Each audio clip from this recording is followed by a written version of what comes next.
ప్రేమ కలిగిన కన తండ్రి, కృపగల దేవ, మీ ఉన్నతమైన మహాప్రేమకు స్తుతులు స్తోత్రాలు నాయన. మా బ్రతుకులలో సమస్త అవిధేయతలన్నీ కూడా తండ్రి, మా దోషములు మీ ప్రేమ చేత కప్పి మమ్మల్ని క్షమించి మీరు మాకు అనుగ్రహించిన విలువైన ఆయుష్కాలను బట్టి స్తుతులు స్తోత్రాలు నాయన. చేరువచ్చిన మా అందరి దోషములు నాయన, నా దోషములు, మా అందరి దోషములు మీ ఎదుట పెట్టి ఒప్పుకుంటూ ఉన్నాం. మా దోషములు క్షమించండి. మా దోషములు మీకు తెలిసే ఉన్నవి నాయన, మమ్మల్ని క్షమించండి. మీ వాక్కులతో నాయన, పాషాణపు హృదయాల నుండి నాయన, మాంసపు హృదయాల వైపు నాయన మేము నడుచుటకు కృప చూపించండి. మా బ్రతుకులలోని సమస్త అవిధేయతను దూరపరుచుకొని ఇచ్చిన ఆయుష్కాలాన్ని మీకోసం నాయన, మీ పనుల కోసం మేము వినియోగించుకునేలాగా కృప చూపించమని నాయన. మరి ముఖ్యంగా తండ్రి, మరి ఈరోజు సంవత్సరం అనే మరొక నూతన దయా కిరీటాన్ని ధరించుకున్న కుమారుడు అక్షిత్ను బట్టి, మీ దయా సంకల్పాన్ని బట్టి తండ్రి నాయన మీకు స్తుతులు స్తోత్రాలు చెల్లిస్తూ ఉన్నాం.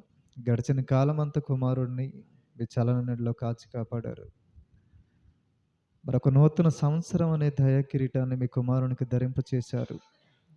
గడిచిన కాలం అంతా కాపాడిన విధానాన్ని బట్టి స్తుతులు స్తోత్రాలు చెల్లించుకుంటూ రాబోయే దినాల్లో మరింతగా ఆయురారోగ్యాలు కలిగిన ఆయన మీ పక్షాన నిలవబడిన ఆయన కుమారునిగా నిలవబెట్టుటకు తల్లిదండ్రులకు మంచి జ్ఞానమునివ్వండి.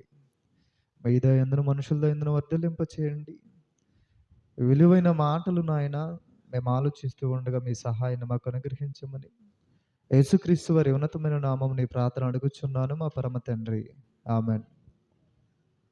మంచిది ప్రేమ దేవుని వాళ్ళారా, మరొకసారి ఈరోజు మనం మాట్లాడుకోబోతున్న అంశాన్ని తెలియపరుస్తూ ఉన్నాను.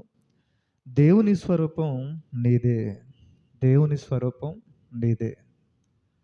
దేవుని స్వరూపం నీదే అనే అంశాన్ని పెట్టడానికి గల కారణం, చాలా పెద్ద కారణమే ఉంది. ఎందుకనంటే సాక్షాత్తు మనిషి దేవుని పోలిక, దేవుని స్వరూపం. ఆ విషయాన్ని మనం అనుకోవటం కాదు, కానీ దేవుడే స్వయంగా ప్రారంభ అధ్యాయంలో తానే సెలవిచ్చిన మాట. ఆది కాండము 1వ అధ్యాయము 26వ వచనాన్ని మనము చూడగలిగితే, ఆది కాండము 1వ అధ్యాయము 26వ వచనంలో దేవుడు మన స్వరూపమందు మన పోలిక చొప్పున నరులను చేయుదము అన్నాడు. అంటే నరుడు ఎవరి స్వరూపం, ఎవరి పోలిక చెప్పండి? ఎవరి స్వరూపం? దేవుని స్వరూపం. నరుడు దేవుని స్వరూపం. నరుడు దేవుని స్వరూపమైనప్పుడు, దేవుని స్వరూపం నరుడుదైనప్పుడు, ఈరోజు నరుడు ఏ స్వరూపాన్ని మ్రొక్కుతున్నాడో మీరు ఆలోచించండి. మీరు బాగా ఆలోచించండి.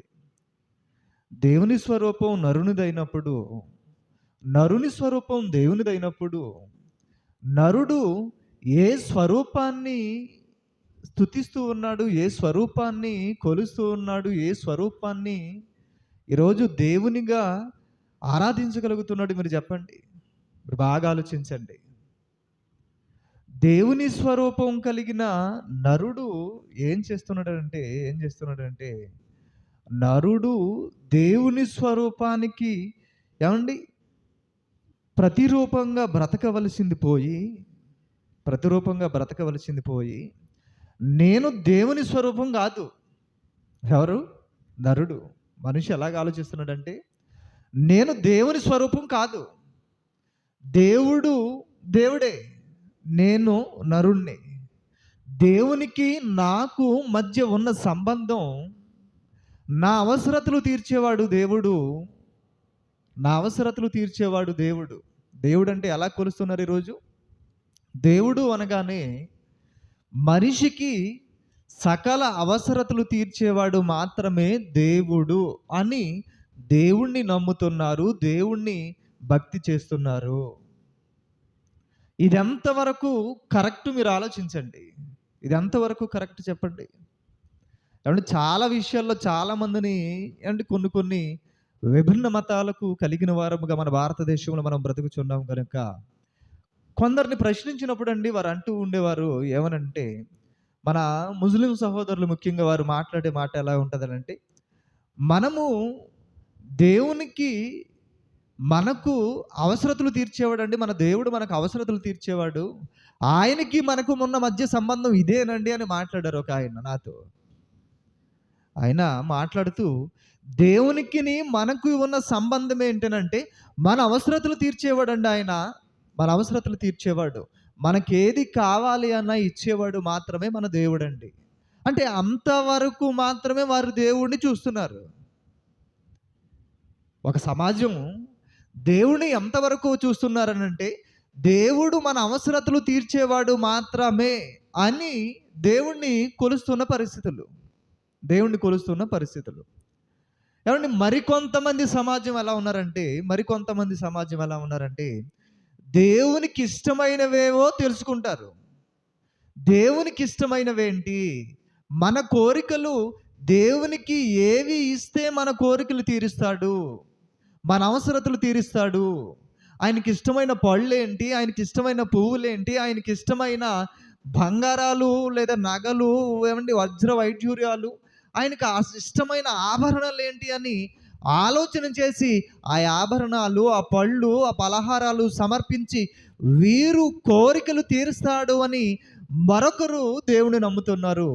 ఇక క్రైస్తవులమైన మన పరిస్థితి కూడా సేమ్ ఒకే. వారికి ఎలా అయితే ఆలోచిస్తున్నారో, వారు ఎలా ఇస్తే అవసరతల కోసం వారు ఆలోచిస్తున్నారో, మన క్రైస్తవులలో ఎక్కువ మంది కూడా రోగాలు పోవటానికి, బాధలు పోవటానికి, కష్టాలు కన్నీళ్ళ నుంచి విడుదల కలగాలి అని, చేతబడుల నుంచి విడుదల కలగాలి అని, క్షుద్రశక్తుల నుంచి విడుదల కలగాలి అని, ఇలాంటి వైఖరిలో క్రైస్తవులు సహితం దేవుణ్ణి నమ్ముతున్నారు అంటే అతిశయోక్తి కాదండి. ఈరోజు క్రైస్తవ్యం కూడా ఇదే బాటలో పయనిస్తున్న పరిస్థితి. ఇందుకేనండి దేవుడి స్వరూపాన్ని మనకించాడు. ఇందుకేనండి దేవుని స్వరూపాన్ని మనకు ఏమండి ఆయన పంచాడు. చెప్పండి, ఆలోచించండి. కాదండి, మీరు బాగా ఆలోచించండి. మనకు పిల్లలు ఎందుకు కావాలి అని మనం కంటాం? మీరు చెప్పండి. కంఠం అంటే మరి మనం కంటాం అనుకుంటాం కనుక చెబుతున్నాను. మేము పిల్లలను కన్నాము అని చెబుతారు కనుక చెబుతున్నాను. పిల్లలను మనము కనేది ఎందుకు చెప్పండి? మన అవసరతలు తీర్చుకోవటానిక? మన కష్ట సుఖాలు ఏమండి వారి అందు తీర్చుకోవటానిక? మీరు బాగా ఆలోచించండి. నేను కన్నాను గనక నా సకల సౌకర్యాలు చూసుకోవటానికి మాత్రమే నీవు నాకు అంటే బాగుంటుందో చెప్పండి? అందుకే దేవుడు ఇచ్చాడు. అందుకే దేవుడు మనల్ని సృజించాడు. ఆలోచించండి. కాదండి, అసలు నీకు పిల్లలు కావాలి అని నువ్వు అనుకుంటే దేవుడు నీకు ఇవ్వలేదు. ఇచ్చాడా? నువ్వు కోరుకుంటే దేవుడు నీకు పిల్లలను ఇవ్వలేదు.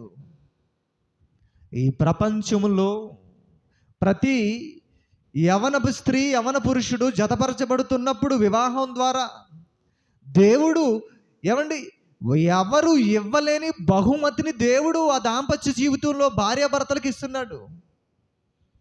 ఎన్నో గిఫ్ట్లు రావచ్చు వారి వివాహ జీవితంలో.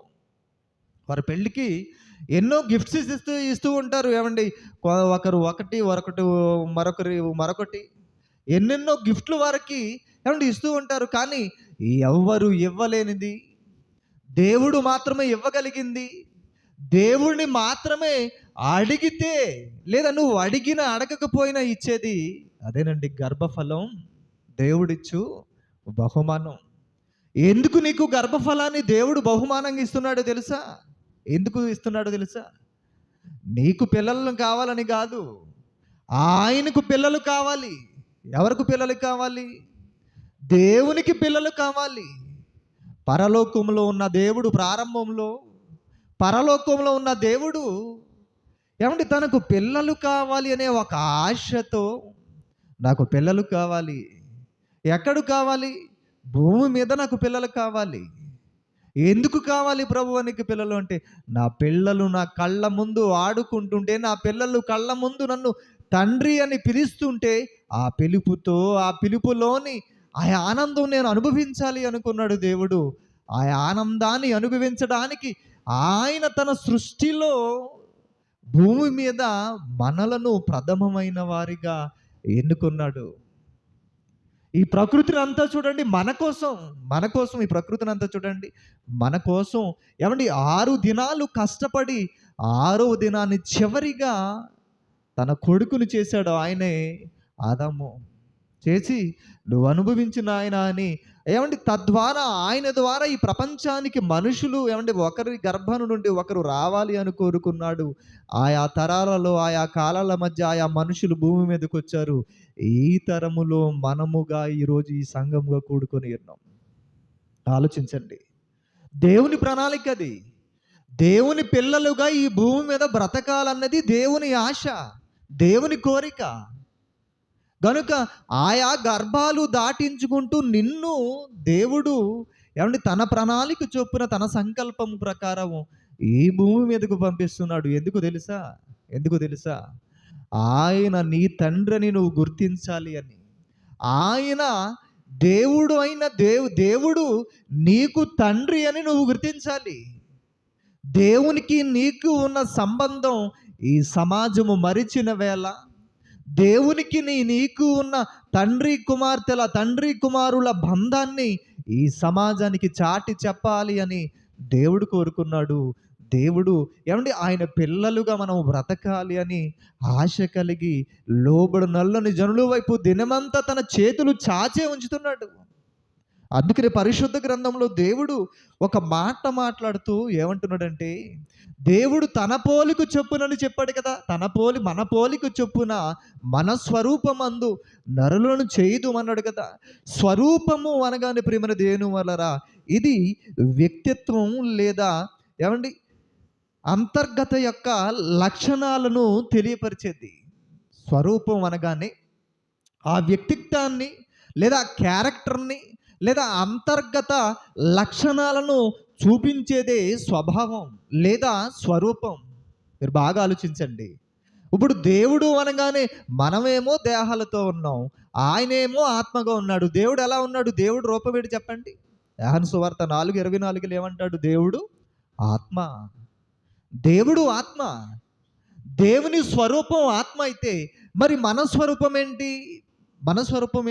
మనము ఈ బాహ్య రూపాన్ని మాత్రమే ఆలోచించకూడదు. మనం ఆలోచించకూడదు. ఈ బాహ్య రూపమైన ఈ దేహాన్ని నడిపిస్తున్న ఆత్మ ఉందే, ఆ ఆత్మ దేవుని స్వరూపం. అదే ఆదికాండము 2:7 ఏమండి భక్తుడు మాట్లాడుతూ మోషే గారు రాస్తూ ఏమంటున్నారో చూడండి.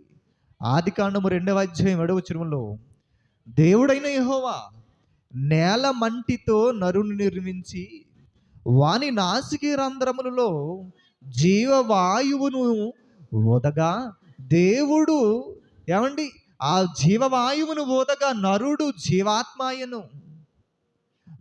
జీవాత్మాయనంటే దేవుడు తన భాగాన్ని పంచాడు, తన స్వరూపాన్ని నరులలోనికి ప్రవేశపెట్టాడు. ప్రవేశపెట్టిన తర్వాత దేవుడు ఏమంటున్నాడు చూడండి. ఏమండి ఎఫెసీ పత్రిక 4:24 ఆత్మీయ తండ్రి గారు మాట్లాడారు. మంచి మాట అండి ఇది. మనము పుట్టక ముందే దేవుడు మన ఎడల కలిగి ఉన్న సంకల్పం గురించి మాట్లాడుతూ అంటున్నాడు. 4:24 ఎఫెసీ పత్రిక 4:24 నీతియు యథార్థమైన భక్తియు కలవారమై దేవుని పోలికగా సృష్టింపబడిన నవీన స్వభావం మనం ధరించుకోవాలి. అంటే దేవుని స్వభావాన్ని, దేవుని లక్షణాలను, దేవుని ఏమండి నీతిని, నవీన స్వభావాన్ని మనం ధరించుకోవాలంటున్నాడు దేవుడు. ఎందుకనంటే మనిషిగా భూమి మీద పుట్టిన తర్వాత దేవుని స్వభావాన్ని కోల్పోయాం. దేవుని మాట వినక దేవుని లక్షణాలను కోల్పోయాం, దేవుని క్యారెక్టర్ను కోల్పోయాం, దేవుని యొక్క ఏమండి నీతిని, దేవుని యొక్క శక్తిని, దేవునికి మనకు ఉన్న ఏమండి సంబంధాన్ని కోల్పోయాం మనం. ఎలాగో తెలుసా? ఈ లోక సంబంధమైన ఆశయాలతో, ఈ లోక సంబంధమైన ఆలోచనలతో, ఈ లోక సంబంధమైన తంత్రాలతో, యుగ సంబంధమైన దేవత మనలను ఏమండి మట్టు పెట్టాలి అని, దేవునికి దూరం చేయాలి అని ఎన్నెన్ని ఆశలు రేకెత్తిస్తుంది ఈ రోజున ఈ సమాజాన్ని చూడండి. ఎన్నెన్ని ఆశలు. ఎంతసేపు ఈ లోకం లోకం లోకం లోకం లోకంలో బ్రతకటం ఎలా, లోకంలో గొప్పవారిగా ఉండటం ఎలా, లోకంలో ఏమండి ఈ లోకంలో ఏమండి ఉన్నతమైన సంపాదనలో కూరుకుపోవటం ఎలా, ఈ లోకం కోసం, ఈ లోకంలో బ్రతకటంలో కోసం బాంధవ్యాలను కూడా తెంపుకుంటున్న పరిస్థితులండి ఈరోజు కుటుంబాలు. మీరు ఆలోచించండి. ఈరోజు ఈ లోకంలో ఉన్న ఏమండి ఆధిపత్యపు పోరుల కోసం బాంధవ్యాలను సైతం తెంపుకుంటున్న పరిస్థితులు. రీసెంట్గా నిన్న మొన్న ఏమండి కోయిలగూడను చూడండి ఏమండి కన్న తల్లిని తెగ నరికాడు అంటే ఎంత కర్కశంగా మారిపోయింది సమాజం. మీరు ఆలోచించండి. దేనికోసం అంటే ఆస్తి తనకు కలిగిన ఆస్తిలో పెద్ద కొడుక్కి సపోర్ట్ చేస్తుంది అని, పెద్ద కుమారుడికి సపోర్ట్ చేస్తూ ఉంది అని, నా తల్లి కాదు ఈమె అని చిన్న కొడుకండి కసాయిగా ఏమండి తెగ నరికాడండి. ఏమండి యూట్యూబ్లో కూడా వచ్చింది అది, న్యూస్ మీడియాలో. ఎంత దారుణమైన పరిస్థితి ఆలోచించండి. ఎందుకు జరిగిందో తెలుసా? కన్న తల్లిగా ఎప్పుడైనా తనను ఎందుకు కన్నదో పరిచయం చేయలేని దుర్భర పరిస్థితిలో ఆ తల్లి ఉండిపోయింది. అంతే కదండి. గర్భఫలం దేవుడిచ్చు బహుమానం అయితే ఆ బహుమానం ఎందుకు దేవుడిచ్చాడనే కనీస జ్ఞానం లేకుండా ఆలోచించలేకపోయింది తల్లి. నిజంగా ఆలోచించి, నిన్ను దేవుడు నాకు ఇచ్చాడు నాయనా, దేవుని కోసం పెంచమని ఇచ్చాడు నాయనా, నేను అనుకుంటే నువ్వు నాకు రాలేదు, నీ తండ్రి అనుకుంటే నువ్వు నాకు రాలేదు, తల్లిదండ్రులుగా మేము అనుకుంటే నువ్వు మాకు పుట్టలేదు నాయనా, దేవుడు గర్భఫలాన్ని మాకు బహుమానంగా దేవుడిచ్చాడు నాయనని చిన్ననాటి నుండే ఉగ్గి పాలతో దేవుని గూర్చిన ఉన్నతమైన విషయాలు ఆ కొడుకు చెప్పుంటే, ఆ కొడుక్కి తెలియపరుచుంటే ఈరోజు ఆస్తి కోసం వాడు తెగ నరికేవాడు కాదు, ఆస్తి కోసం కొట్లాట వచ్చేది కాదు. కానీ ఈరోజు తల్లిదండ్రులు కూడా ఎంతసేపు ఆస్తి సంపాదన ఏమంటే క్రూరమైన ఆలోచనలు,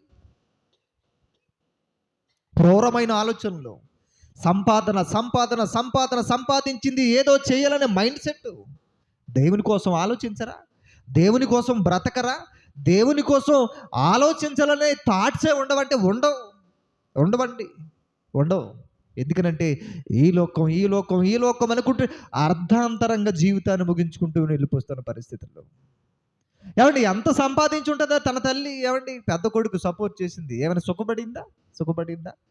నడి రోడ్డు మీద తెగ వేయబడిందంటే ఆలోచించండి.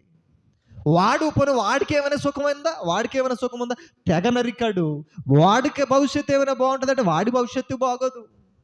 వాడు జైలుకి వెళ్ళాలి, వాడు బ్రతుకు కాలం అంతా తల్లిని చంపినోడ్రా వీడని ఒక భయంకరమైన నింద ఏమంటే లేదా చేదు నిజం వాడు బ్రతుకు కాలం అంతా కూడా ఇరుగు పొరుగు చెప్పుకోరు. చెప్పండి, ఆలోచించండి.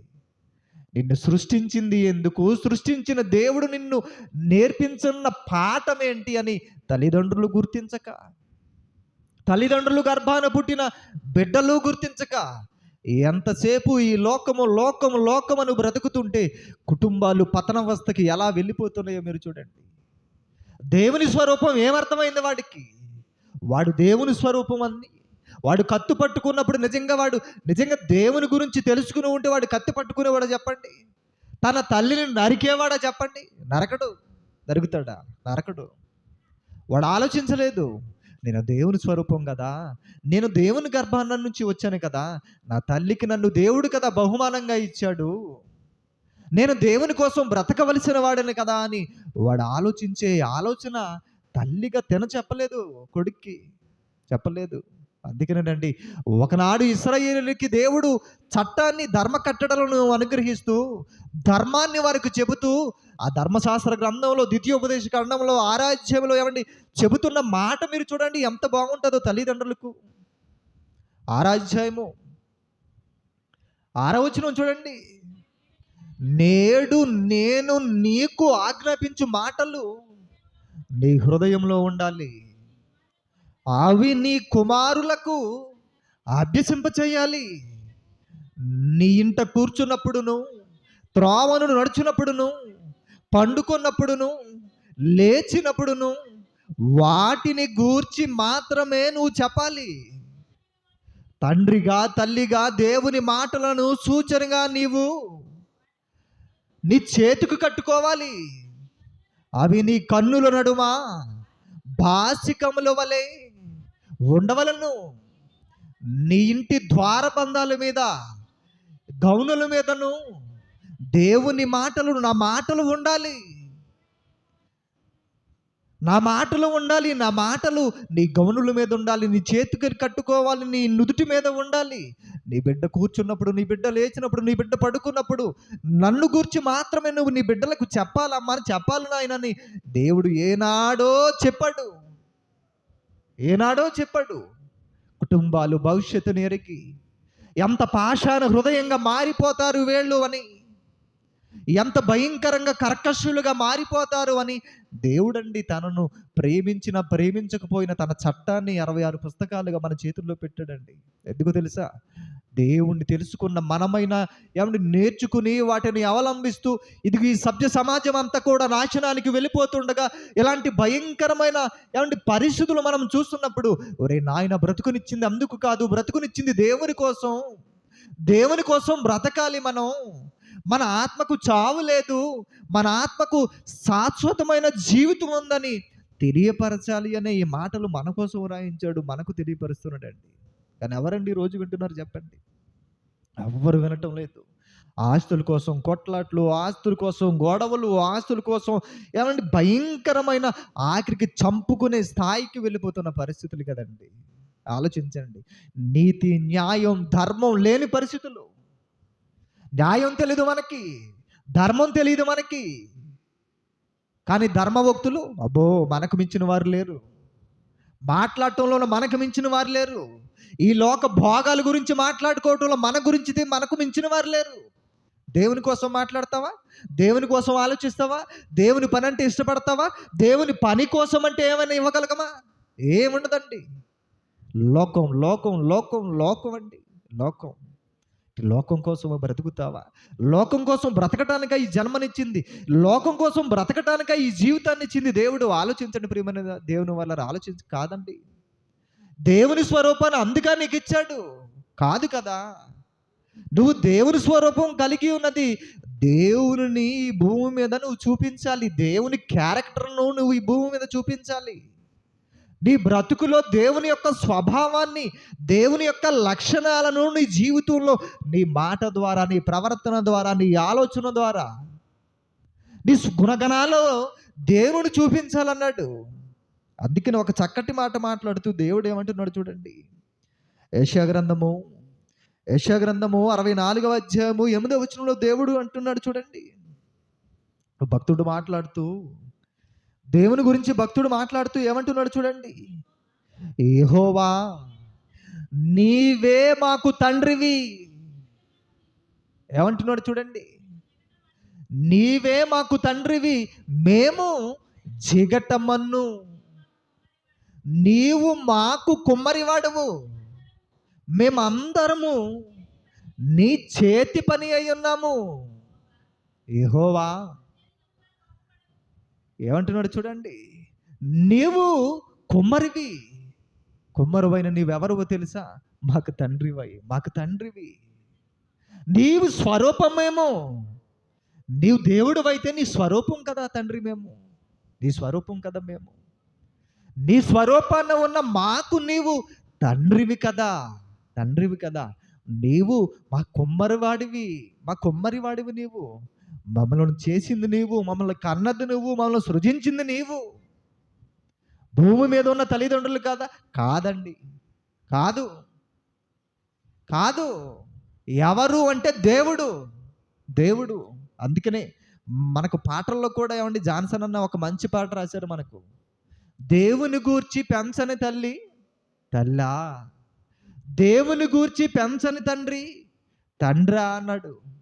అంటే దేవుని గూర్చి నువ్వు చెప్పకపోతే, దేవుని గూర్చి నువ్వు పెంచకపోతే అసలు నువ్వు తల్లివి కాదు, తండ్రివి కాదు అన్నాడు. అందుకని యేసు ప్రభు వారు సైతం ఏమన్నాడంటే, ఏమండి, ఎవరు నా తల్లి, ఎవరు నా సహోదరులు, నా తండ్రి పనులు చేయువారే నా సహోదరి సహోదరులు అన్నాడు. నా తల్లి అన్నాడు. ఆలోచించండి ప్రేమన దేవుని వాళ్ళారా. కానీ భక్తుడు ఇర్మియా గారు మాట్లాడుతూ, ఏమన్నా యెషయా గారు మాట్లాడుతూ అంటున్నాడు, దేవా నీవే మాకు తండ్రివి అంటున్నాడు. చూడండి, మేము జిగటిమన్ను, మేము జిగటిమన్ను, నీవు కుమ్మరివాడువు, మాకు కుమ్మరివాడువు. మేమందరము ఒక్కలము కాదు ప్రభువా, ఇశ్రాయేలీల సమాజం అనబడిన మేమందరము కూడా నీ చేతి పని. మేము అనుకుంటే మేము భూమి మీదకి వచ్చిన వారము కాదు. నీవు అనుకున్నావు గనుక, నీ ప్రజగా బ్రతకమన్నావు గనుక ఈ భూమి మీదకి నువ్వు మమ్ములను పంపించావు దేవా. నీవు మాకు తండ్రివి, నీవు మాకు తండ్రివి. మరొక మాట చూద్దాం, చూడండి ఏమంటున్నాడు. అదే యెషయా గ్రంథము 44వ అధ్యాయము 2వ వచనం చూద్దాం ఒకసారి. అదే యెషయా గ్రంథము 44వ అధ్యాయం 2వ వచనం. నిన్ను సృష్టించి, దేవుడు అంటున్నాడు, ఇశ్రాయేలు యాకోబు వినుము, నిన్ను సృష్టించి గర్భములో నిన్ను నిర్మించి నీకు సహాయము చేయువాడనైనా యెహోవాను నేను అంటున్నాడు దేవుడు. నిన్ను సృష్టించింది నేను నాయన, నా పోలిక చొప్పున. నిన్ను నిర్మించింది నాయన నేను నాయన, నా పోలిక చొప్పున. నిన్ను గర్భంలో నిర్మించింది నేను, నీ తల్లి గర్భంలో నీవు ఉండంగా నీకు సహాయము చేసింది నేను, నీకు సహాయం చేసింది నేను. నీవు నా స్వరూపం, నీవు నా స్వరూపం. నీది ఎవరి స్వరూపం అనుకుంటున్నావు? నా స్వరూపం, దేవుని స్వరూపం నీది అని మనుషులకు చెబుతున్నాడు దేవుడు. మనుషులకు చెబుతున్నాడు దేవుడు. మనిషి ఏమంటున్నాడు? మనిషి ఏమంటున్నాడు? నేను దేవుని స్వరూపం అంటున్నాడా మనిషి అండి? మనిషి అంటున్నాడా నేను దేవుని స్వరూపం అంటున్నాడా? అండండి. మనిషి అండు. ఎందుకంటే మనిషికి పైత్యం ఎక్కువండి, మనిషికి పైత్యం ఎక్కువ. అందుకని ఒక చోట చాలా కఠినంగా మాట్లాడతాడండి దేవుడు. నా మాటలు వినకుండునట్లు వారి హృదయము కొవ్విందంటాడండి. చూడండి ఆ మాట ఎక్కడో రెఫరెన్స్ చూడండి ఒకసారి. నా మాటలు విననేరకుండునట్లు వారి హృదయము క్రొవ్వినది అంటాడు చూడండి. మంచి మాట అండి. ఎందుకనంటే దేవుడు ఎంతో బాధతో మాట్లాడుతున్న మాట అన్నది, ఎంతో బాధతో మాట్లాడుతున్న మాట. మత్తయి సువార్త ఏమండి 13వ అధ్యాయము 44వ వచనం. మత్తయి సువార్త 13వ అధ్యాయం 44వ వచనం. 14వ వచనం. మత్తయి సువార్త 13వ అధ్యాయము 14వ వచనం చూడండి. ఇందు నిమిత్తము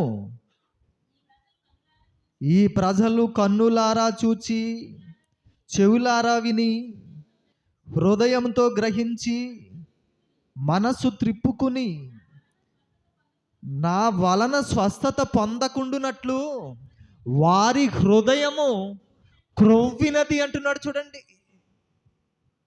నా వలన, నా మాటలు విన్నా, నా వలన సృజింపబడిన వీరు నా మాటలు విని తమ బ్రతుకులను సరిదిద్దుకోరు. వారి జన్మెందుకో గ్రహించరు. వారు ఎవరి కోసం బ్రతకాలో ఆలోచించరు. చెప్పినా వినరు. కనుక వారి హృదయము క్రొవ్వినిది అంటున్నాడు. ఆలోచించండి ప్రియమైన దేవుని వాళ్ళారా. ఎందుకు దేవుడు ఈ మాట చెబుతున్నాడంటే, దేవుని మాట అంటే మనుషులకి ఎక్కడం లేదు, మనుషులు గ్రహించడం లేదు, మనుషులు వినటం లేదండి. ఎంతసేపు ఈ లోకం కోసం ఆలోచిస్తున్నారు వీళ్ళు. నేను తండ్రిని ఒప్పుకోవడం లేదు, నా కోసం బ్రతకాలి అని ఆలోచన చేయటం లేదు. నేను తండ్రిని గ్రహించక, నేను తండ్రిని గుర్తించక, వారు నా స్వరూపమని వారు ఆలోచించక వారు ఎలా బ్రతుకుతున్నారంటే, నన్ను, నా రూపాన్ని వేరొక రూపానికి వీళ్ళు ఆపాదిస్తున్నారు అంటున్నాడు దేవుడు. చూడండి ఆ మాట కూడా చూద్దాం ఒకసారి. చూడండి ఇర్మియా గ్రంథము 2వ అధ్యాయము, ఇర్మియా గ్రంథము 2వ అధ్యాయము 26వ వచనం చూడండి. 26వ వచనంలో దేవుడు ఏమంటున్నాడు? ఇర్మియా గ్రంథము 2వ అధ్యాయము 26వ వచనం, దొరికిన దొంగ సిగ్గుపడినట్లు ఇశ్రాయేలు కుటుంబముల వారలారా మీరు సిగ్గుపడతారు. నీవు మా తండ్రివి, నీవు మా తండ్రివని మ్రానుతోను, నీవే నన్ను పుట్టించుతువని రాతితోను మీరు చెప్పుచు, వారును వారి రాజులను, వారి అధిపతులను, వారి యాజకులను, వారి ప్రవక్తలను అవమానము నందుదురు. ఏంటట? మ్రానుతోటి, చెట్టుతోడు చెబుతున్నారంట, నీవు మా తండ్రివని, నీవే మమ్మల్ని పుట్టించావు, నీవే మమ్మల్ని కన్నావని చెబుతున్నారట. దేనితోటి? చెట్టుతో చెబుతున్నారట అండి, మ్రానుతో చెబుతున్నారట, రాతితో చెబుతున్నారట. చెబుతున్నాం, మనం చెబుతున్నామా? క్రైస్తవులు చెబుతున్నారా? ఎందుకు చెప్పడం లేదు? ఏమండి, గుణదలు కానివ్వండి, ఇటు గౌరీపట్నం కానివ్వండి, ఏంటి ఏమండి, ఒక చక్కటి విగ్రహం చేసేసి ఈయనే మా తండ్రి, ఈయనే మా దేవుడు, ఆ నగరొత్తులు, ఆ నట్టుపళ్ళు, ఒక కొబ్బరికాయ, ఏమండి స్వీటు హాటు కూడా పెడితే, ఏమండి అర్పణలు, ధూప నైవేద్యములు ఎక్కడా? ఇటు గుణదలు కానివ్వండి, ఇటు గౌరీపట్నం కానివ్వండి. అంటే ఒక రాతికి ఏమి చేసాం మనం? మన తండ్రి రూపం ఇచ్చాం మనం. ఒక రాతికి ఒక తండ్రి రూపం ఇచ్చాం. ఒక చెక్క శిలువ అక్కడ దిగేసి ఆ చెక్క మీద ఏమండి యేసుక్రీస్తు గారు ఎలా ఉంటారో తెలియదు, ఆ స్వరూపాన్ని అక్కడెట్టేసి ఈయనే మా తండ్రి మా కోసం చనిపోయాడు. మరి యేసుక్రీస్తు గారిని కూడా తండ్రి అంటారు కదా మన వాళ్ళు ఎక్కువగా. ఈయనే మా తండ్రి మా కోసం చనిపోయాడని ఒక చెక్కకు ఏమండి మనం ఏం చేస్తామండి? మొక్కుతున్నాం, మా తండ్రి అని చెబుతున్నాం. నీవు మా తండ్రివని, నీవు మా తండ్రివని మ్రానుతోను, నీవే మమ్మల్ని పుట్టించితివని రాతితోను వీళ్ళు చెబుదురు. సిగ్గుపడిపోతారు ఇశ్రాయేలీయులారా. మీరు ఏమనుకుంటున్నారు? సిగ్గుపడిపోతారు మీరు, అవమానం నొందుతారు మీరు అంటున్నాడు దేవుడు. వాళ్ళు అలాగే చేసేవారండి కొన్ని సందర్భాల్లో. ఏమండి, ఐగుప్తు దేశం నుండి నడిపించుకొచ్చిన దేవాది దేవుడిని వారు విడిచిపెట్టి ఆ లోకపు అలవాటు పడి ఏమండి వారి దేవీ దేవతలను, వారు మొక్కుతున్న చెట్లకు, వారు మొక్కుతున్న ఏమండి విగ్రహాలకు మొక్కేవారు వీళ్ళు ఇశ్రాయేలీయులు. అందుకనే అంటున్నాడు, సిగ్గుపడిపోతావు జాగ్రత్త, దొరికిన దొంగ సిగ్గుపడిపోతాడు జాగ్రత్త, నువ్వు అవమానపడిపోతావు ఇశ్రాయేలు జాగ్రత్త అని చెబుతున్నాడు తన ప్రజలకు. ఎందుకని? తండ్రినిగా గుర్తించలేని సమాజం, దేవుణ్ణి తమ తండ్రిగా గుర్తించలేని సమాజం. ఆలోచించండి ప్రేమను దేవుని వాళ్ళరా. తమ స్వరూపంతో తమను సృష్టించాడు అని గ్రహించి నిగ్రహించుకోలేని మనస్తత్వాలు మానవ సమాజానివి. అందుకనే మరొక మాట మాట్లాడుతున్నాడు చూడండి, రోమపత్రిక 1వ అధ్యాయము 23-25 వచనాలు చూడండి ఏమంటున్నాడు అక్కడ కూడా. భక్తుడైన పౌలు గారు రోమ సంఘానికి రాస్తూ, రోమిలికి రాస్తున్న పత్రికలో ఏమండి దేవుని గురించిన ఒక మంచి మాటలు చూడండి ఏమంటున్నాడు. వారు అక్షయుడగు దేవుని మహిమను క్షయమగు మనుష్యుల యొక్కయు, పక్షుల యొక్కయు, చతుష్పాద జంతువుల యొక్కయు, పురుగుల యొక్కయు ప్రతిమ స్వరూపములకు మార్చేశారు వీళ్ళు అంటున్నాడు. ఎలా మార్చేశారట? చతుష్పాద జంతువుల యొక్క మహిమకు మార్చేశారట వీళ్ళు. అందుకనే చూడండి, పాము దేవుడు మనకి, కుక్క దేవుడే, పంది దేవుడే. అవునా కదా చెప్పండి? మనుషుల నైజం మీరు ఆలోచించండి. సృష్టిలో కనబడుతున్న అణువు కూడా మనకు దేవీ దేవతలు, దేవుళ్ళు ఏమంటే దేవుళ్ళ కింద మనం కొలుస్తాం. నిజమండి, మనం కంటికి కనబడే సృష్టాన్ని పూజిస్తాం మనం. ఏమండి గౌరీపట్నంలో ఒక చెట్టు ఉంటుందట. ఆ చెట్టుకి ఏమండి రాళ్ళు కడితే కడుపున కాయలు కాస్తాయట. ఏమండి ఎంత మూఢభక్తి అండి మన వాళ్ళది చెప్పండి. పిల్లలు లేని వారులారా ఇది మీకు శుభవార్త. ఏంటా శుభవార్త? మీరు గౌరీపట్నం వెళ్ళి రాయి మీద రాయి పెట్టినా, లేకపోతే ఒక క్లాత్‌లో రాయి పెట్టి కట్టి ఆ చెట్టుకి మీరు వేలాడదీశారనుకోండి, మీ కడుపున ఏం కాస్తాయట? కాయలు కాస్తాయి. మీకు పిల్లలు పుడతారని చెబుతున్నారు. గుణదం వెళ్ళినా అదేనట. గౌరీపట్నం వెళ్ళినా అదేనట. అంటే ఒక చెట్టు దగ్గరికి వెళ్ళి ఆ చెట్టుకి నువ్వు రాయి కడితే క్లాత్‌లో నీకు గర్భఫలం దేవుడు ఇచ్చేస్తాడా? ఆ చెట్టు ఏమైనా ఇస్తుందా నీకు? మీరు కూడా వినే ఉంటారు. విన్నారా ఈ మాట ఎప్పుడైనా? వినే ఉంటారు. అంటే చెట్టుకి నువ్వు అక్కడ ఏం చేయాలి వాళ్ళు? ఆ చెట్టుకి ఏం చేసేయాలి? నమస్కరించేయాలి. ఆ చెట్టుకి ఏం చేస్తారు? నమస్కరించేయాలి. మ్రానుని నువ్వు మాకు తండ్రి. నీ తండ్రా ఏమైనా నీకు ఇవ్వటానికి, పిల్లల్ని ఇవ్వటానికి? చెట్టు నీ తండ్రా? ఆలోచించండి. చెట్టు నీకు తండ్రా? పోనీ ఆ రాయి నీకేమైనా తండ్రా? నువ్వు కడుతున్నావే రాయా తండ్రి ఏమన్నా? కాదు కదా. కానప్పుడు నువ్వు ఎందుకు మరి ఇలా ప్రవర్తిస్తున్నావు? ఎందుకు ఈ మానవ సమాజం అంతా కూడా ఎలా ప్రవర్తిస్తున్నారంటే అర్థం కాలేదండి.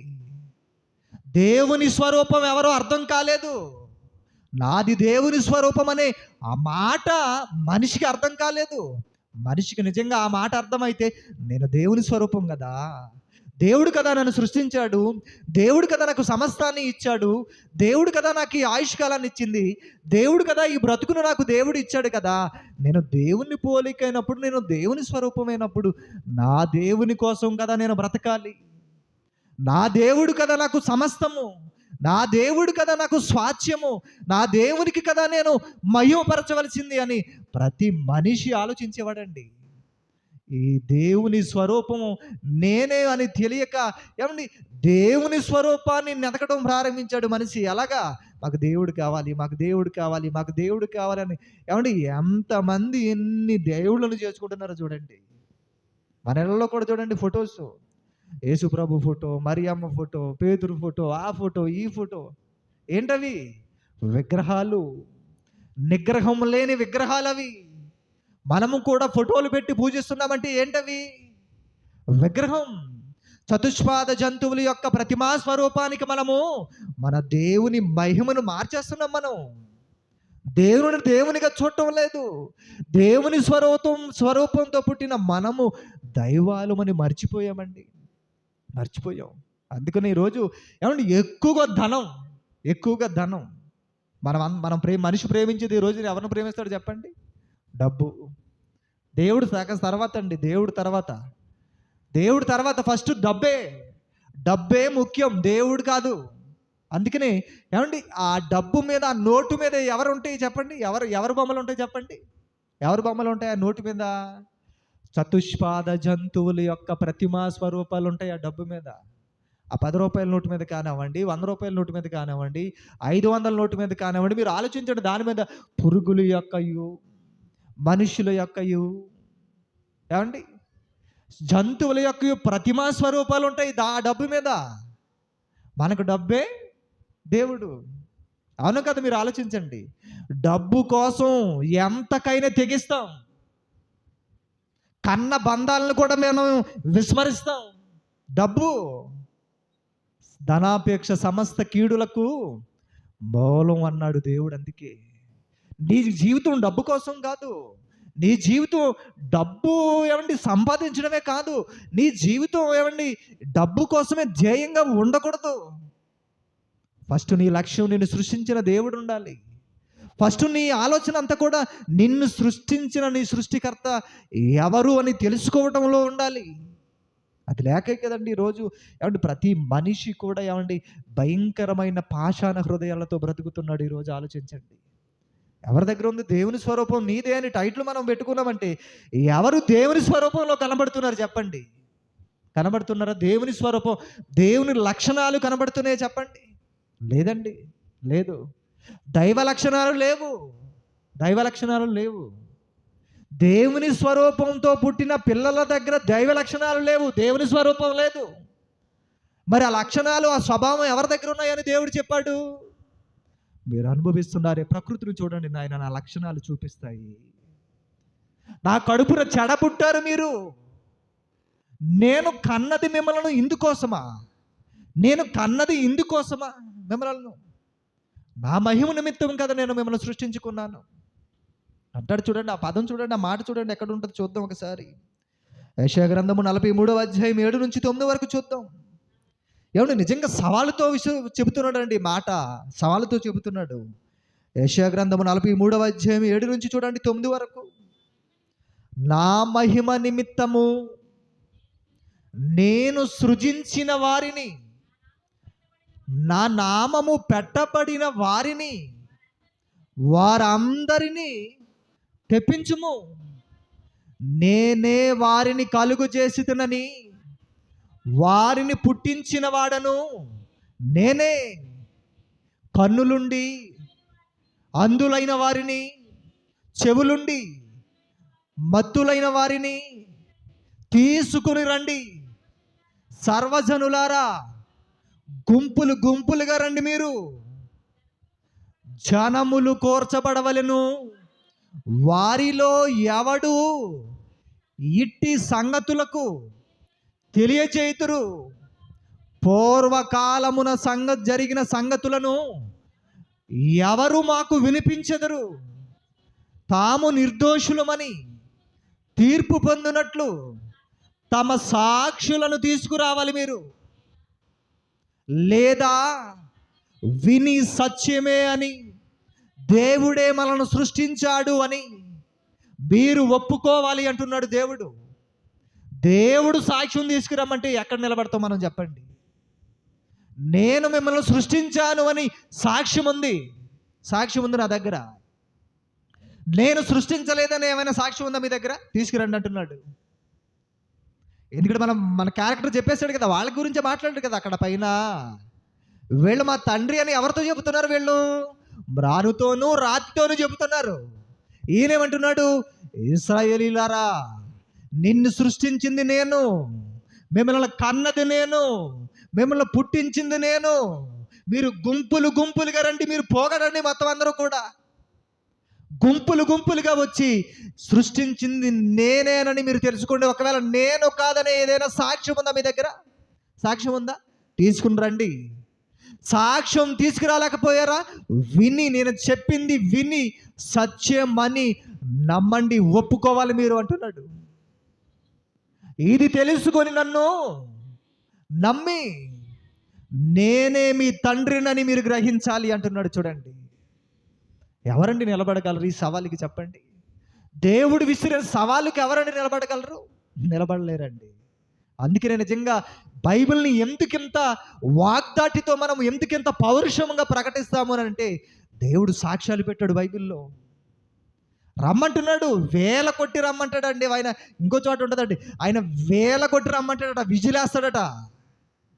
వేల కొట్టి పిలుస్తున్నాడు, రండి నా గురించి వినండి, నేనే దేవుడు, నేను తప్ప వేరొక దేవుడు మీకు లేడు. ఇశ్రాయేలీయులారా, క్రైస్తవులారా, నేనే దేవుడను, వేరొక దేవుడు మీకు లేరు. ఎన్ని మాటలండి దేవుడు చెబుతున్నాడు. ఎందుకు తెలుసా? ఎందుకు ఇంత మాట్లాడుతున్నాడు దేవుడు తెలుసా? ఆయన మహిమ నిమిత్తము మనం సృజింపబడిన వారమండి. ఆయన మహిమ నిమిత్తము మనలను సృష్టించుకున్నాడు దేవుడు.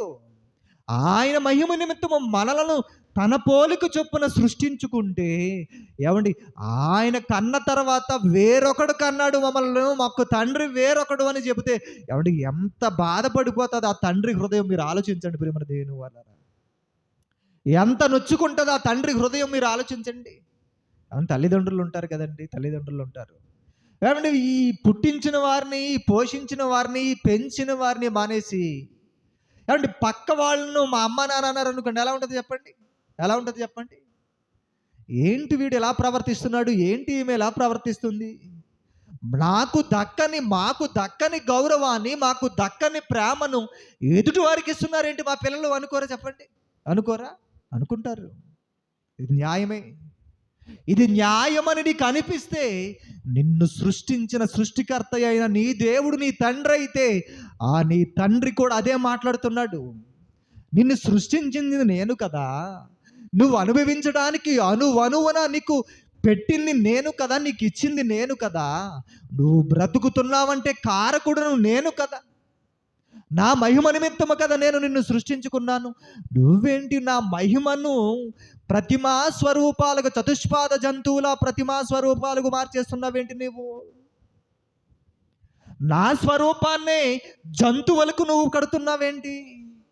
నా మహిమను జంతువులలోను పక్షులలోను ఈ భూ సంబంధమైన వాటికి నువ్వు పోలుస్తున్నావేంటి? అడగడా చెప్పండి. చోట అంటాడండి, ఏమంటాడు తెలుసా? నాకు ప్రతిగా ఎవరిని మీరు నుంచోబెడతారంటాడు. చూడండి 40 యెషయా గ్రంథము 46వ అధ్యాయము 5వ వచనం. యెషయా గ్రంథము 46వ అధ్యాయము 5వ వచనం. దేవునికి మేము సమానులమని నన్ను ఎవరికి సాటి చేయుదురు? చెట్టుకా, రాయికా, దేనికి మీరు డబ్బుకా, దేనికి మీరు సమానం చేస్తారు?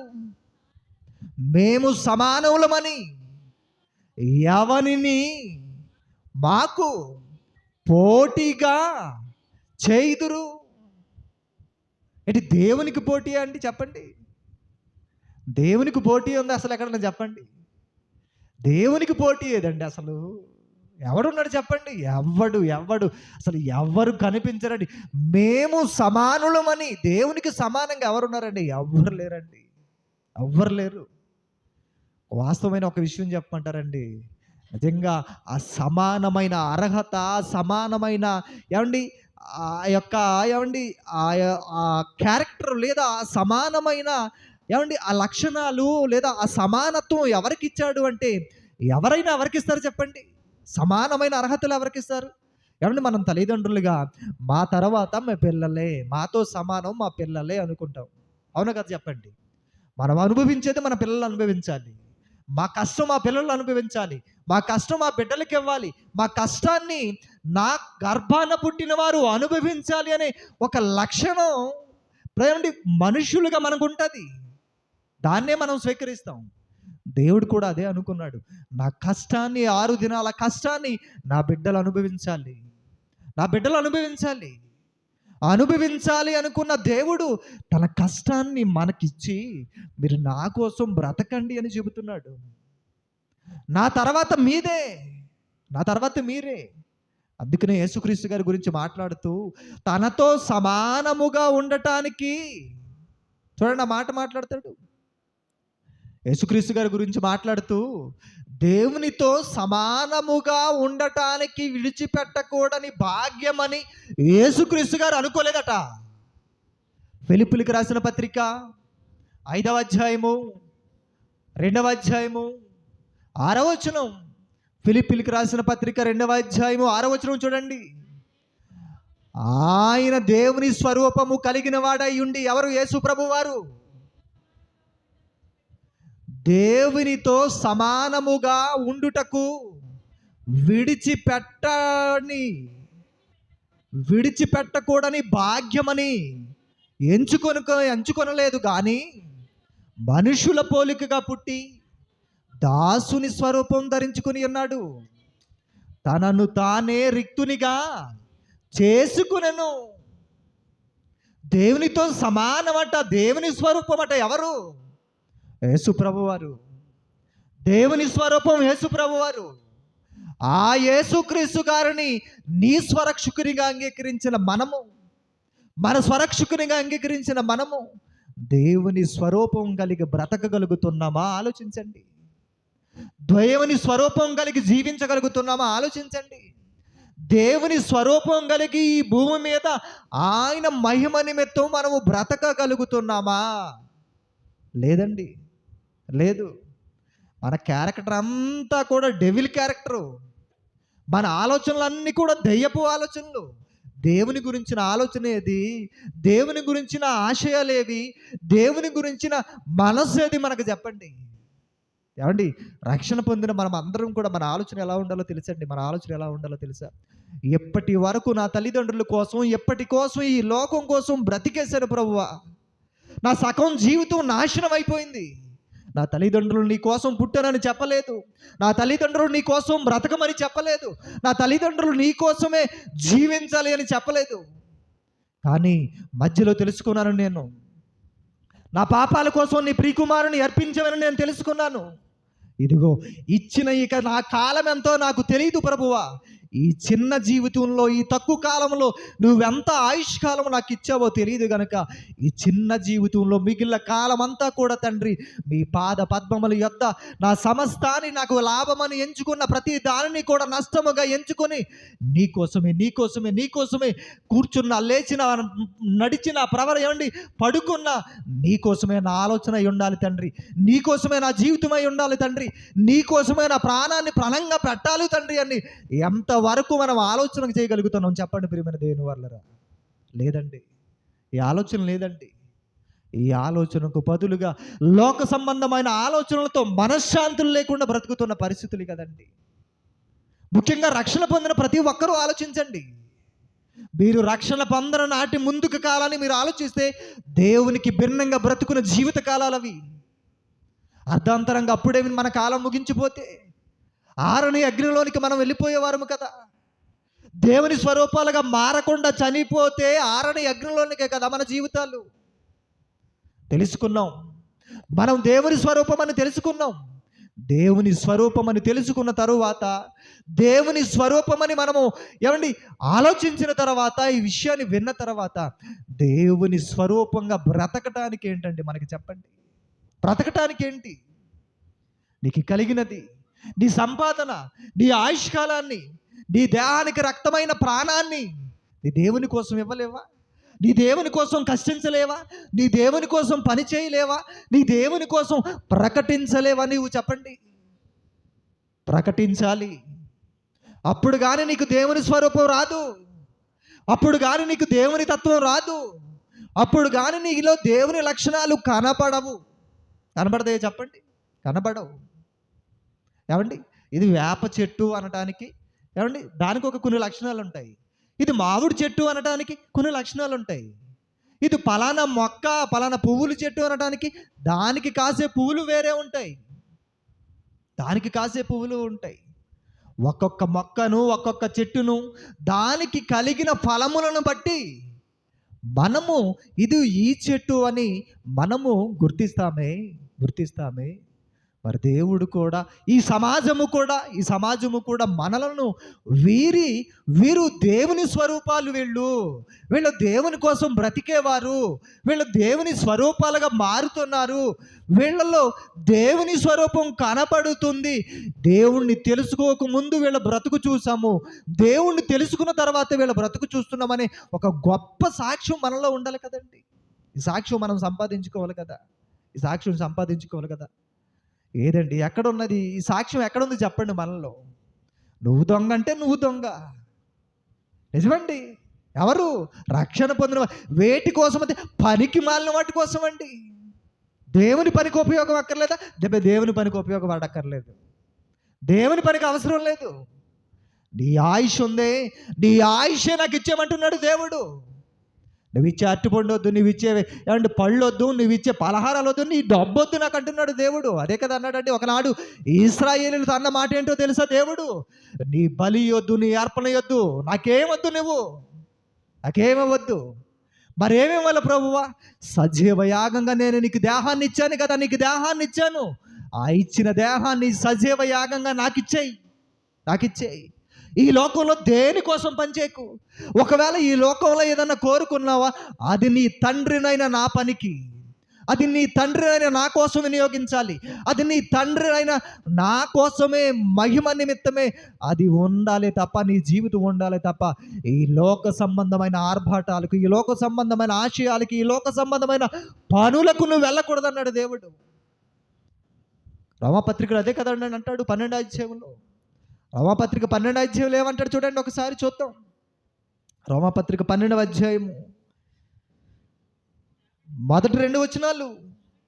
కాబట్టి సహోదరులారా, పరిశుద్ధమును దేవునికి అనుకూలమైనది నీ ఆస్తి కాదు, నీ అంతస్తు కాదు, నీ డబ్బు కాదు, నీ పలుకుబడి కాదు. దేవునికి అనుకూలమైనది ఆయన చేతులతో చేసుకున్నాడే. నీ దేహం, నీ దేహం, ఆ దేహాన్ని సజీవ యాగముగా మీ శరీరములను ఆయనకు, దేవునికి సమర్పించండి. సమర్పించండి అని దేవుని వాత్సల్యమును బట్టి మిమ్మల్ని బతిమాలుకుంటున్నాడు అంటున్నాడండి. బతిమలాడేస్తున్నాడండి. ఇట్టి సేవ మీకు యుక్తమైనది, ఇట్టి సేవ మీకు యుక్తమైనది. రక్షణ పొందిన మీకు ఇది యుక్తమైనది, ఇది యుక్తమైనది. దీని గురించి ఆలోచించండి. మీరు ఎప్పుడు చచ్చిపోతామో తెలియదు మనకి. మీరు కొంతసేపు కనబడి అంతలోనే మాయమైపోయే ఆవిరి వంటి జీవితాలు మీవన్నాడు దేవుడు. ఆలోచించండి ప్రియమైన దేవుని వాళ్ళారా. బలము మన సొత్తు కాదండి. బలం మన సొత్తు కాదు. దేవుడు విలువ పెట్టి కొనబడిన వారం మనము. ఎవరు మనం? దేవుడు విలువ పెట్టి కొనబడిన వారం మనం. ఆయన రక్తంతో కొన్నాడు మనల్ని. యేసుక్రీస్తు వారు కొన్నాడు మనల్ని. ఆయన కోసం జీవించవా? దైవ స్వరూపంగా దేవుని పోలికగా నువ్వు బ్రతకవా? దేవుని స్వరూపం నీలో చూపించవా? ఆలోచించండి. అందుకని ఏమంటున్నాడు చూడండి. మరొక మాట చూద్దాం. మరొక మాట కొరింథీయులకు రాసిన మొదటి పత్రిక 6వ అధ్యాయం 19-20 వచనాలు. కొరింథీయులకు రాసిన మొదటి పత్రిక 6వ అధ్యాయము 19-20 వచనాలు. మీ దేహము దేవుని వలన మీకు అనుగ్రహింపబడింది. అది మీలోనున్న పరిశుద్ధాత్మకు ఆలయం ఉన్నది, ఆలయమై ఉన్నది, ఆలయమై ఉన్నది. ఇది మీకు తెలియదా? మీరు తెలుసుకోండి. మీరు మీ సొత్తు కారు. మీరు మీ సొత్తు కారు. విలువ పెట్టుకున్నాను మిమ్మల్ని, విలువ పెట్టుకున్నాను నేను మిమ్మల్ని. ఆ దేహంలో ఎంతకాలం ఉంటారో మీకు తెలియదు. ఆ దేహంలో మీరు ఎంతకాలం ఉండాలో మీకు తెలియదు. అది నా దగ్గర ఉంది. ఆ జననం, ఆ మరణం నా వశాన ఉన్నాయి. నా కోసం భయపడండి, నా కోసం పనిచేయండి, సృష్టించిన సృష్టికర్త అయిన నాకు భయపడండి అని దేవుడు చెబుతున్నాడు. నా మహిమ నిమిత్తం సృష్టించాను మిమ్మల్ని దేవుడు చెబుతున్నాడు. నాకు స్తోత్ర రూపంగా మిమ్మల్ని సృష్టించుకున్నానని దేవుడు చెబుతున్నాడండి. దేవునికి స్తోత్ర రూపం మనం. దేవునికి స్తోత్ర రూపం. యెషయా గ్రంథము 44వ అధ్యాయం అంటాడు చూడండి ఆ మాట. యెషయా గ్రంథము 43వ అధ్యాయం 21వ వచనంలో, యెషయా గ్రంథము 43వ అధ్యాయం 21వ వచనంలో, నా నిమిత్తము నేను నిర్మించిన జనులు, నా నిమిత్తము నేను నిర్మించిన జనులు నా స్తోత్రమును ప్రచురము చేయాలి, ప్రచురము చేయుదురు. నా స్తోత్రము, నా నిమిత్తము నేను సృష్టించుకున్నవారు కదా మీరు. నేను కదా మిమ్మల్ని సృష్టించాను. నా మహిమ నిమిత్తము ఇదిగో నా స్తోత్ర రూపమును మీరేం చేయాలట? ప్రచురం చేయాలి, ప్రచురం చేయాలి. ప్రచురం చేస్తున్నామా మనం? ప్రచురం చేస్తున్నామండి. ఎక్కడ ప్రచురం అని చెప్పండి. ఏమంటే రక్షణ పొందిన వారుగా ఎవరికి వారికి ప్రకటించి ఏమంటే ఆలోచించుకోండి. భార్యాభర్తలుగా కానీ, తల్లిదండ్రులుగా కానీ, ఏమంటే తండ్రి పిల్లలుగా కానీ, కొడుకు తల్లిగా కానీ, తల్లిదండ్రులు ఏమంటే పిల్లలుగా కానీ, లేదా మనవళ్ళు మనవరాళ్ళుగా కానీ, మనవళ్ళు మా అమ్మగా కానీ, అన్నదమ్ములుగా కానీ, అక్క చెల్లెలుగా కానీ, దేవుని మహిమ నిమిత్తము మనం మాట్లాడుకుంటున్నాం. ఎప్పుడన్నా చెప్పండి, ఎప్పుడన్నా మాట్లాడుకుంటున్నామా? ఎక్కడ? ఎప్పుడన్నా? ఎక్కడైనా? లేదండి, లేదు. మన బ్రతుకులు అలా లేవు, మన బ్రతుకులు అలా లేవు. అందుకనే దేవుడు ఏమంటున్నాడు తెలుసా? దేవుడు ఏమంటున్నాడు తెలుసా? ఇదిగో మీరు ఉదయం చూడండి ఒకసారి అపోస్తుల కార్యాలు, ఏమండి అపోస్తుల కార్యాల్లో ఒక మంచి మాట దేవుడు మాట్లాడుతూ, క్షమించండి ఏమండి ప్రసంగి గ్రంథం చూద్దాం ఒకసారి. ప్రసంగి గ్రంథము 12వ అధ్యాయము మొదటి నుంచి చూద్దాం చూడండి. మొదటి నుంచి ప్రసంగి గ్రంథము 12వ అధ్యాయము మొదటి నుంచి. దుర్దినములు నీకు రాకముందే ఇప్పుడు వీటి యందు నాకు సంతోషము లేదని నువ్వు చెప్పు సంవత్సరములు నీకు రాకముందే, తేజస్సుకును సూర్య చంద్ర నక్షత్రములకును చీకటి కమ్మక ముందే వాన వెలిసిన తరువాత మేఘములు మరలా రాకముందే నీ బాల్య దినములు యందే నీ సృష్టికర్తను నువ్వు స్మరణకు తెచ్చుకోవాలి అంటున్నాడు. చూడండి, అబ్బా, అంత ఉన్నతమైన మాట అండి. నువ్వు దేవుని మహిమపరచాలి అంటే నీ బాల్య దినాల నుండి ఇది జరగాలి అంటున్నాడు. నువ్వు దేవుని మహిమపరచాలి అని అంటే, నువ్వు దేవుని స్వరూపంగా నువ్వు మారాలి అని అంటే, నీ బాల్య దినముల యందే నుండే నీ సృష్టికర్త అయిన నీ దేవుణ్ణి స్మరణకు తెచ్చుకోవాలి, స్మరణకు తెచ్చుకోవాలి. బాల్య దినాల్లో సృష్టికర్తను గురించిన ఏమండి ఆలోచనలు చెప్పే తల్లిదండ్రులు ఉన్న కాలమే ఇది. బాల్య దినములలోనే సృష్టికర్తను స్మరణకు తెచ్చే ఏమండి సమాజమా ఇది? మీరు చెప్పండి. ఆస్తుల గురించి చెబుతావు, పోట్లాడతావు, ఏమండి నీకున్న సంపద గురించి పోట్లాడతావు, నిన్ను సృష్టించిన దేవుడు నీకు దిక్చూచి అని పోట్లాడవు. చెప్పం, మనం చెప్తామా? చెప్పం. రే, దేవుడు నీకు ఈ జన్మనిచ్చాడు, దేవుడు నీకు ఈ ఆయుష్నిచ్చాడు, దేవుడు నిన్ను ఈ ప్రమాదాల నుంచి కాపాడాడు, దేవుడు నిన్ను ఈ భయంకరమైన విపత్తుల నుంచి నిన్ను రక్షించాడు, ఎన్ని మరణాపాయ పరిస్థితుల నుండి నిన్ను కాపాడు నీ దేవుడు. ఆ తల్లిగారు నా గర్భంలోనే ఉండగానే కడుపులోనే చనిపోయావు అనుకున్నాను ఆయన నిన్ను, కానీ కదలికలను బట్టి మరలా బాగున్నావని డాక్టర్ దగ్గరికి వెళితే బ్రతికావు, డాక్టర్ దగ్గరికి వెళితే బ్రతికావమ్మా. పుట్టినప్పుడే మరలా చచ్చిపోయావేమో అనుకున్నాను, కానీ డాక్టర్ గారు 2 దెబ్బలు చరిచేసరికి వెనక మూల ఈపి మీద మరలా శ్వాస ఆడింది, మరలా నీకు ఊపిరి నిలిచింది, నువ్వు బ్రతికావమ్మని దేవుడమ్మ నన్ను గర్భము నుండి నిన్ను తీశాడు బయటకని ఏ తల్లైనా ఎప్పుడైనా చెప్పిందా పిల్లలతో? చెప్పండి. చెప్పదండి, చెప్పదు, చెప్పదు. ఇది నీకు, ఇది ఆడికి, ఇది నీకు, ఇది నీకు. ఏంటవి? సంపాదించిన ఆస్తులు పంపకాలు. అది కుదరక అక్కడ చచ్చిపోయింది, అది కుదరక అక్కడ చచ్చిపోయింది కోయిలు కూడానా. ఏమండి? దేవుడండి, దేవుడండి మనకు స్వాస్థ్యం, దేవుడండి మనము, దేవుని స్వరూపాలమండి మనము, దేవుని స్వరూపమండి మనకు కనబడాలి, దేవుని స్వరూపమండి మనలో సమాజానికి కనబడాలి. కీర్తన గ్రంథంలో అంటున్నాడు చూడండి, 82వ అధ్యాయంలో, కీర్తన గ్రంథం 82వ అధ్యాయంలో ఒకనాడు ఏమండి భక్తుడు ఏమంటున్నాడు చూడండి, మీరు దైవములనియు, మీరందరూ సర్వోన్నతుని కుమారులు మీరు. దేవుడే సెలవిస్తున్నాడటండి. మీరు దైవాలు నాయనా అని దేవుడే చెబుతున్నాడండి. ఎందుకంటే మనం మూర్ఖులం, మన గుణలక్షణాలన్నీ కూడా మూర్ఖ స్వభావం. దేవుడు మన తండ్రి అని భయం ఉండదు మనకి, దేవుడు మన తండ్రి అని ఆలోచన ఉండదు మనకి. అందుకనే యథాచ్ఛగా చేసేస్తూ ఉంటాం పాపపు పనులు. ఒక టీవీ చూడటానికి భయం ఉండదు, ఒక బూతు మాట్లాడటానికి భయం ఉండదు, ఒక చెడు పనులు చేయడానికి భయం ఉండదు, ఒక జారత్వం చేయడానికి భయం ఉండదు, ఒక దుష్క్రియ చేయడానికి భయం ఉండదు, ఒక ఏమండి ప్రార్థన సన్నిధి మానేస్తున్నావంటే ఏమైనా భయం ఉంటుందా మనకి? చెప్పండి. భయం లేదు.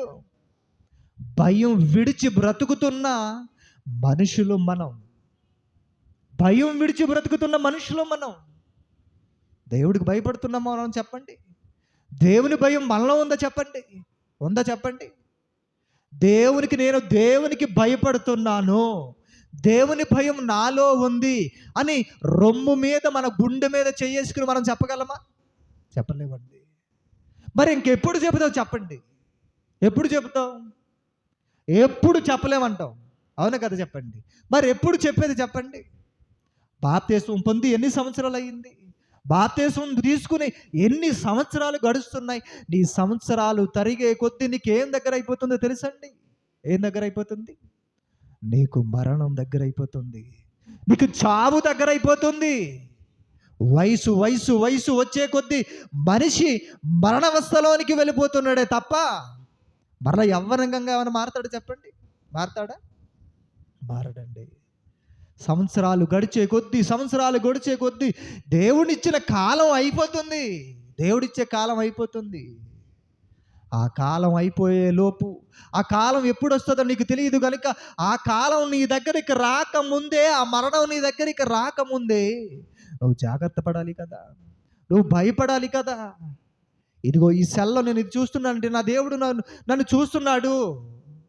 నా ఆలోచన దేవుడు గమనిస్తున్నాడు, నా ఆలోచన దేవుడు చూస్తున్నాడు, పరిశోధిస్తున్నాడు, పరిశీలన చేస్తున్నాడు. ఈ క్షణాన నన్ను చచ్చిపోతే నేను వెళ్ళిపోయేది పాతాళానక లేదా పరదైషిక?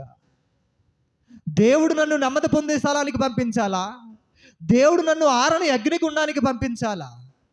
దేవుడు నాకే ఇచ్చాడు కదా ఈ అవకాశాన్ని, నిర్ణయాన్ని నాకే ఇచ్చాడు కదా. అదే అంటాడు కదండి, సంఖ్యాకాండమా ద్వితీయోపదేశకాండమా చూడండి ఒకసారి.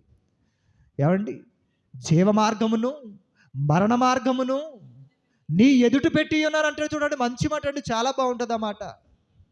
ద్వితీయోపదేశకాండము 30వ అధ్యాయము 19వ వచనం. ద్వితీయోపదేశకాండము 30వ అధ్యాయము 19వ వచనం. నిన్ను సృష్టించినప్పటి నుండి నేడు జీవమును మరణమును ఆశీర్వాదమును శాపమును నేను నీ ఎదుట పెట్టి ఉన్నాను. నీ ఎదుట పెట్టి భూమి ఆకాశములను నీ మీద నేను సాక్షులుగా పెట్టాను అంటున్నాడు చూడండి. జీవ మార్గాన్ని మరణ మార్గాన్ని మన కళ్ళ ముందు పెట్టి, శాపాన్ని ఆశీర్వాదాన్ని మన కళ్ళ ఎదుట పెట్టి సాక్షులుగా భూమి ఆకాశాలను పెట్టి. ఎందుకంటే నువ్వు బొకాయిస్తావు, నువ్వు బొకాయిస్తావు, అబద్ధం ఆడతావు, నువ్వు జరిగింది జరగలేదని చెబుతావు, నువ్వు చెయ్యింది చేశారని చెబుతావు నువ్వు. అంతే కదండి, నేను తినలేదు అనేసాడు వెంటనే. ప్రభువా, నువ్వు ఇచ్చిన ఈ స్త్రీనే ఇదిగో నన్ను బలవంతం చేసింది, నేను తినేసాను ప్రభు, జరిగింది తప్పే ప్రభు అని ఒప్పుకున్నాడా? ఒప్పుకోలేదండి, ఒప్పుకోలేదు. ప్రభు ఇదిగో జరిగింది, ఏదో జరిగిపోయింది, ఇదిగో నన్ను సాతాను మోసపుచ్చింది అని హవ్వమ్మ ఒప్పుకుందా? ఒప్పుకోలేదు. ఆది దంపతులు ఒప్పుకోలేదండి. మనం ఒప్పుకుంటామా? మనం ఇంకా అంతకంటే రాటు తేలిపోయాం. మనం మరీ క్రూరం, మరీ క్రూరత్వం, మన మనసులు పాషాణ హృదయాలుగా మారిపోయినాయండి. చేసిన తప్పు ఎప్పుడైనా ఒప్పుకొని సరిదిద్దుకుంటే దేవుడు ఎంతగా ప్రేమిస్తాడంటే అండి, చాలా సున్నితంగా కరిగిపోతాడండి దేవుడు. దేవుడు ఒక మనిషిని ఎప్పుడు ఒప్పుకుంటాడో తెలుసా? తాను చేసిన దోషములు, తాను చేసిన పాపములన్నీ కూడా నేను చేసింది పాపం అని ఒప్పుకున్నప్పుడు దేవుడు కరిగిపోయి, నువ్వు నా కూతురు, నువ్వు నా కొడుకు, నాయన నీ తప్పులు నువ్వు ఒప్పుకున్నావు కదా, ఇదిగో ఇక నువ్వు చేయవలసిన పని ఇది, ఇదిగో నేను ముందుగా నీ కోసం సిద్ధపరిచిన సత్క్రియలు చేయటానికి నేను నిన్ను సృజించాను, ఇదిగో ఇప్పటి నుండి నువ్వు పాపాలు ఒప్పుకుని రక్షకునిగా నా స్పిరికుమారు నువ్వు అంగీకరించావు కనుక ఇదిగో నీ కోసం సిద్ధపరిచిన సత్క్రియలు నీకు వినిపిస్తున్నాను, నువ్వు విని వాటి యందు ఎలా నడుచుకోవాలో నీవు నేర్చుకో. వాక్యంతో నేర్చుకున్నప్పుడు నువ్వు ఎలా మారుతావో తెలుసా? దేవుని స్వరూపంగా మారిపోతావు. చూడండి అంటాడు, అదే మాట అంటాడు చూడండి. యోహాను సువార్త 10వ అధ్యాయము 34 నుంచి 36 వరకు యేసుప్రభు వారు మాట్లాడుతున్న మాట. యోహాను సువార్త 10వ అధ్యాయం 34 నుంచి 36 వరకు. అందుకు యేసు, మీరు దైవములని నేనంటినని మీ ధర్మశాస్త్రములో రాయబడలేదా? ఒకనాడు ఈ కీర్తన గ్రంథంలో మీరు చదవలేదా? లేఖనము నిరర్ధకము కాదు కానేరదని దేవుని వాక్యము ఎవరికి వచ్చునో వారే దైవములు. దేవుని వాక్యము ఎవరికి వచ్చునో వారే దైవములు. దేవుని వాక్యం దగ్గరికి వచ్చినప్పుడు ఆ వాక్యాన్ని సాత్వికంతో స్వీకరించి, ఆత్మను రక్షించేది శక్తిగల వాక్యమని మీరు స్వీకరించి, దేవుని వాక్యాన్ని మీరు స్వీకరించి ఆ వాక్య ప్రకారము మీరు బ్రతుకుతూ మీ ప్రవర్తనను ఈ సమాజములో పరమందున్న మీ దేవుడు సంతోషించులాగున మీ సత్క్రియలు చూచి ఈ మానవ సమాజం మీరు దేవుని స్వరూపాలు అని చెప్పుకునే విధంగా మీ బ్రతుకులు ఉండాలి అని చెబుతున్నాడు దేవుడు. మారదామా? అలాగా చెప్పండి. మార్చుకుందామా మన బ్రతుకులను? చెప్పండి, మార్చుకుందాం. దేవుని వాక్యం మన దగ్గరికి వచ్చింది, దేవుని వాక్యం మన దగ్గరికి తీసుకొచ్చాడు దేవుడు. వింటున్నారు, ఆలోచించండి, దాని ప్రకారం బ్రతకటానికి ప్రయత్నం చేయండి.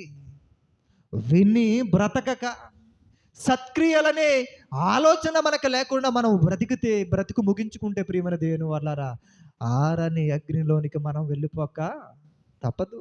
ఎందుకనంటే ఎవరు ఏవండి ఎవరు ఏది చేసినా ప్రతీది కూడా టోటల్‌గా దేవుడు కాలిక్యులేట్ చేస్తున్నాడు, లెక్క రాస్తున్నాడు.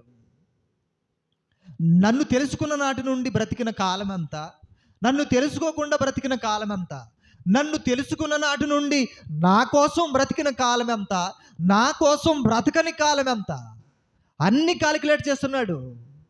నన్ను తెలుసుకున్న దగ్గర నుంచి ప్రతి దినము తన దినచర్యలలో నా కోసం ఆలోచించిన కాలం ఎంత, తన కోసం ఆలోచించిన కాలం ఎంత, నా కోసం పని చేసిన కాలం ఎంత, తన కోసం చేసుకున్న పని కాలం ఎంత అని ప్రతీది కాలిక్యులేట్ చేస్తున్నాడు దేవుడు.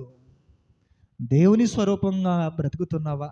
దేవుని కోసం ఆలోచిస్తావు, దేవుని పని అంటే ఇష్టపడతావు, దేవుని పని అంటే ఆ కార్యక్రమం నిమిత్తం ఎంతైనా ఖర్చు పెడతావు, దేవుని కోసం ఏదైనా నువ్వు ఇస్తావు, దేవుని కోసం ఏదైనా నువ్వు త్యాగం చేస్తావు. దేవుడు అర్థం కాలేదా? దేవుడు అర్థం కాలేదా? దేవుని స్వరూపం మన యందు ఉండదు, దేవుని ఆలోచన మన యందు ఉండదు, దేవుని కోసం మనం బ్రతకము, దేవుని కోసం ఆలోచించము, వినువారు మాత్రమై ఉండి మనం మనం మోసం చూసుకుంటాం. జీవించుచున్నావని పేరు మాత్రం మనకు ఉంటుంది, కానీ మనము మృతుడు అవే, నువ్వు మృతుడు అవే అని చెబుతున్నాడు దేవుడు. ఆఖరిగా చూడండి, ప్రకటన గ్రంథము 2వ అధ్యాయము చూడండి, 19వ వచనమా, ఎన్నో వచనం చూడండి. ప్రకటన గ్రంథము